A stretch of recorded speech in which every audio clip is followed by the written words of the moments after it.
let's talk once more on the logic of rigging. So we have the root here, which this can move around. We have the mid root, I called it, and also the, I just said move, but you can call this, ground plane if you wanted to. So again, we have our 24 seconds. Let's expand that to 120. Then now we have 120 frames. Remember, the S key sets a frame. So on the first frame, we're going to set a key with the main skeleton. So if I went S on this, and then I move this over using, I just went straight with this key here, and I moved it 120, we would then go from here to here in that many frames. So again, this is just the root here. If we wanted to rotate, set this one here and then rotate it and save it again, then you'll find that the whole guy will rotate. Sorry, I didn't put S. That didn't work either.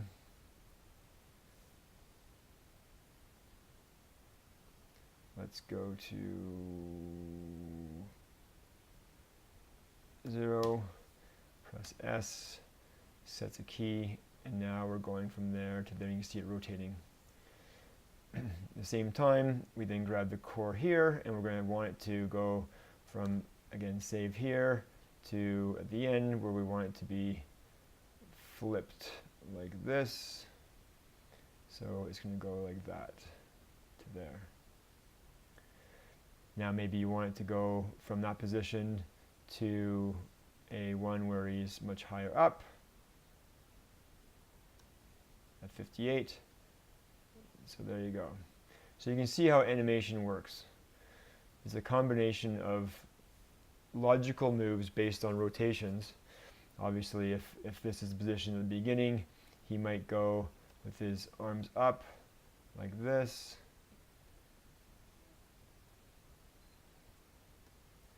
And then at the end, in this position, maybe his arms will be down. And this position at the end, he is again going to be kind of up. So there you go. Arms down and then back up again. So you can see how one builds on another. So that brings us back to then, how do we do a worm? So let's get rid of all this, and we'll bring in a cylinder that will act as our worm. So let's just create polygon cylinder. Let's go into these. So as you know, the primitives are all here in front of you, but you can control them by going into their settings here and changing the divisions. So in this case, let's just do 8 divisions, and let's do 20 height divisions. So a whole bunch there. Close that. Now when we scale this up, it'll become our snake. That's the idea anyway. So there's our snake. Let's turn it so that if we go to these views over here, here's our side. Let's turn it so it will be 90 degrees.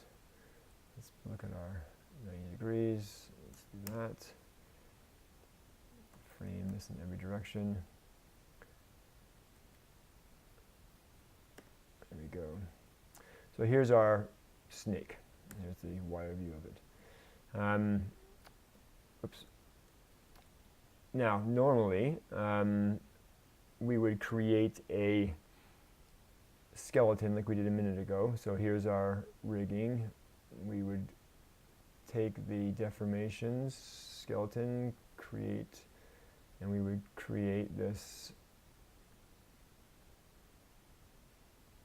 along here. So grab that, grab them both.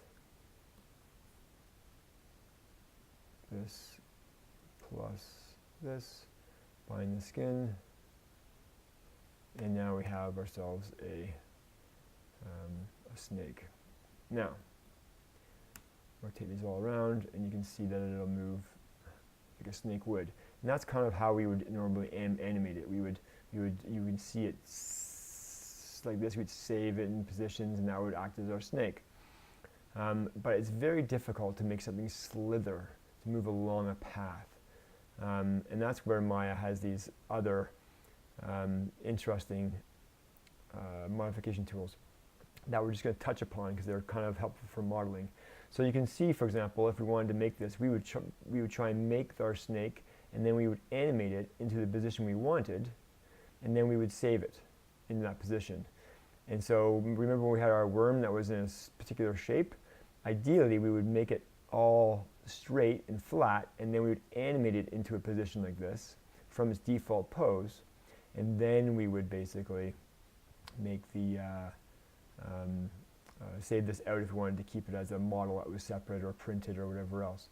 The reason for that is multiple, but one of them especially is that you can create symmetrical sides both one to the other in this program and in ZBrush when you're making something that is in the center path. So if it's like this, we can basically model this side and it will match the other side as well. We can use symmetry tools that will do both.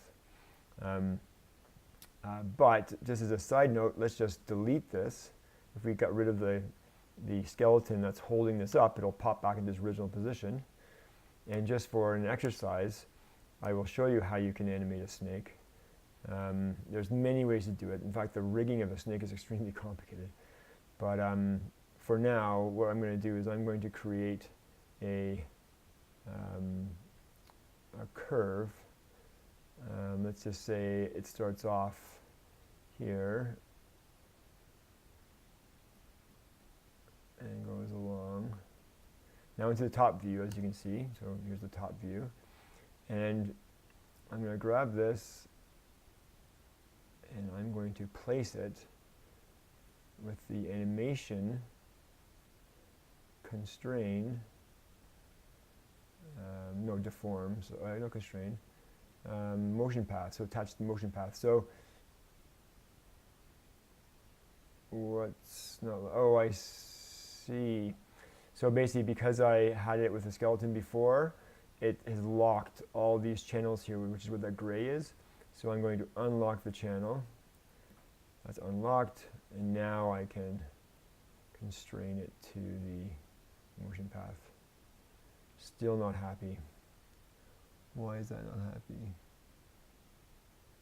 I might need to pause this for a second and figure it out. Let's just try and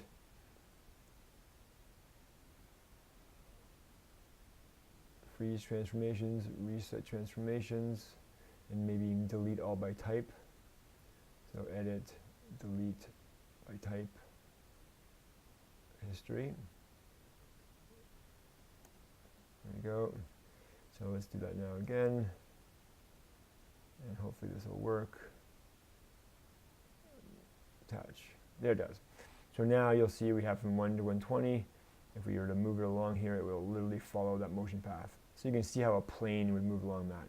But the snake is not exactly moving that well because it's not actually following the path exactly.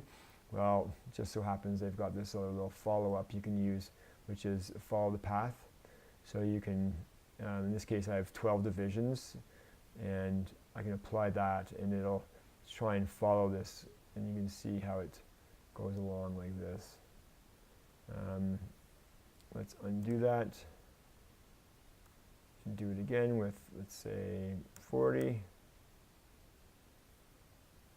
Apply, and you can see how it's much more of a follow situation. So that's the curve. There's also an object. If I put this back at 12, it'll divide this up into 12 pieces, and apply that, and it will follow like this.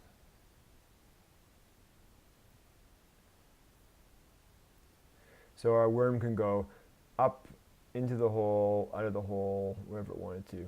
Anyway, this is the motion path thing. I kind of wanted to follow up on it just so you know that there's other ways to skin a cat. We really want to focus on the character side of things, and the key to that is building a default model, one that's kind of like, for example, get rid of this, one that's like this, put this all back at 0, 0. That's our default model. Imagine that being a snake, and then we can animate it into positions, and then we can touch it up and make it look into as a really good object to print, for example, after we've posed it. But first, we build this way. So please ask in class why we build this way if you don't understand it, because this is very important that we build default objects so they can be easily rigged, easily posed, and we can use symmetry.